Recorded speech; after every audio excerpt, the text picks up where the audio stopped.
নমস্কার, Kolkata TV digital থেকে বলছি। এই মুহূর্তে দাঁড়িয়ে বিজেপিতে একটা নতুন ধরনের বিপদ দেখা দিল।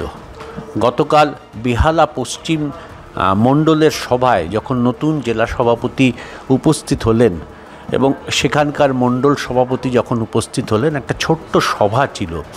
সেই সভায় শুরুতেই দেখা গেল বিজেপিরই একদল লোক মঞ্চে উঠে কার্যত যিনি জেলা সভাপতি এবং মণ্ডল সভাপতি ব্যাপক মারধর করেন এবং বিভিন্ন গালাগাল দেন এবং তারপর তাদের মুখে কালি মাখিয়ে দেন।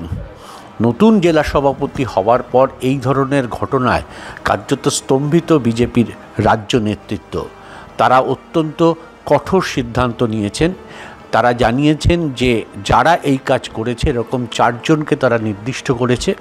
এই 4 জনকে আপাতত সাময়িক দল থেকে বরখাস্ত করা হলো এবং দলের শৃঙ্খলা কমিটি জানিয়েছে যে 7 দিনের মধ্যে এদের লিখিতভাবে উত্তর দিতে হবে যে কেন তারা এই কাজ করেছে, এবং উত্তর যদি স্যাটিসফাই না হয় তাহলে এদেরকে দল থেকে বহিষ্কার করা হবে।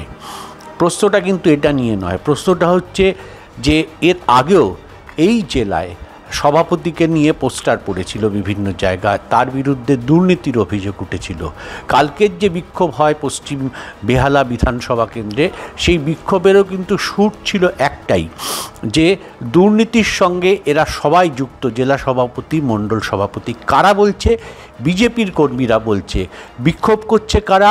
বিজেপির কর্মীরা বিক্ষোভ করছে। এমন নয় যে বাইরের কোনো দল বা বাইরের লোক করছে, বিজেপির লোকরা করছে। এবং এই ঘটনাটা হওয়ার পর সোশ্যাল মিডিয়ায় কার্যত ভরে গেছে যে বিজেপি যে স্লোগান দিয়েছিল হিন্দু হিন্দু ভাই ভাই, কার্যত স্লোগানে ভরে গেছে যে হিন্দুর হাতেই হিন্দু ভাইয়ের মুখে কালি লেপন এবং ব্যাপক মারধর। কি বলবে বিজেপি? এই ধরনের প্রশ্নে কার্যত গোটা সোশ্যাল মিডিয়া ভরে যাচ্ছে। বাধ্য হয়েছে বিজেপি নেতৃত্ব সেই জায়গা থেকে ওনাদের মুখ বাঁচাতে আপাতত 4 জনকে তারা বলি করেছেন বলা যেতে পারে, এবং এই 4 জনকে সাময়িকভাবে তারা বরখাস্ত করেছেন। প্রশ্নটা হচ্ছে যে সত্যিই কি এই ঘটনা ঘটেছিল, যে এরা কি দুর্নীতির সঙ্গে যুক্ত? এই প্রশ্নটা নিয়ে কিন্তু বিজেপির ওই এলাকায়, অর্থাৎ দক্ষিণ কলকাতার যে সভাপতি, তার বিরুদ্ধে কিন্তু ক্ষোভ আছে এবং এই ক্ষোভটা ধীরে ধীরে বড় আকার নিচ্ছে বলে আমরা দেখতে পাচ্ছি। তারই একটা ছোট্ট উদাহরণ কিন্তু দেখা গেল কালকে বেহালা পশ্চিম বিধানসভা কেন্দ্রে। নিঃসন্দেহে এটা বিজেপির মান মর্যাদা ক্ষুণ্ণ হলো, কারণ বিজেপি যেভাবে জেলা সভাপতিগুলো নির্বাচন করছিলেন, দাবি করছিলেন যে কোথাও বিক্ষোভ নেই, দেখা যাচ্ছে ধীরে ধীরে প্রায় সব জেলায় বিক্ষোভ হতে শুরু করেছে।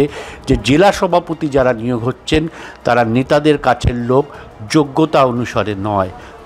কালকের ঘটনা কিন্তু আরেকবার সেই দিকেই আঙুল নির্দেশ করছে যে বিক্ষোভ করেছে বিজেপি কর্মীরা, সেই কর্মীরা কিন্তু তার দলের নেতাদের বিরুদ্ধেই বিক্ষোভটা করেছে। ফলে স্বাভাবিকভাবেই পরিস্থিতি সামাল দিতে আপাতত সাময়িক বরখাস্ত, কিন্তু মুখ লোকানোর জায়গা পাচ্ছে না জেলা সভাপতি নিয়ে বিজেপির এই বিক্ষোভকে কেন্দ্র করে।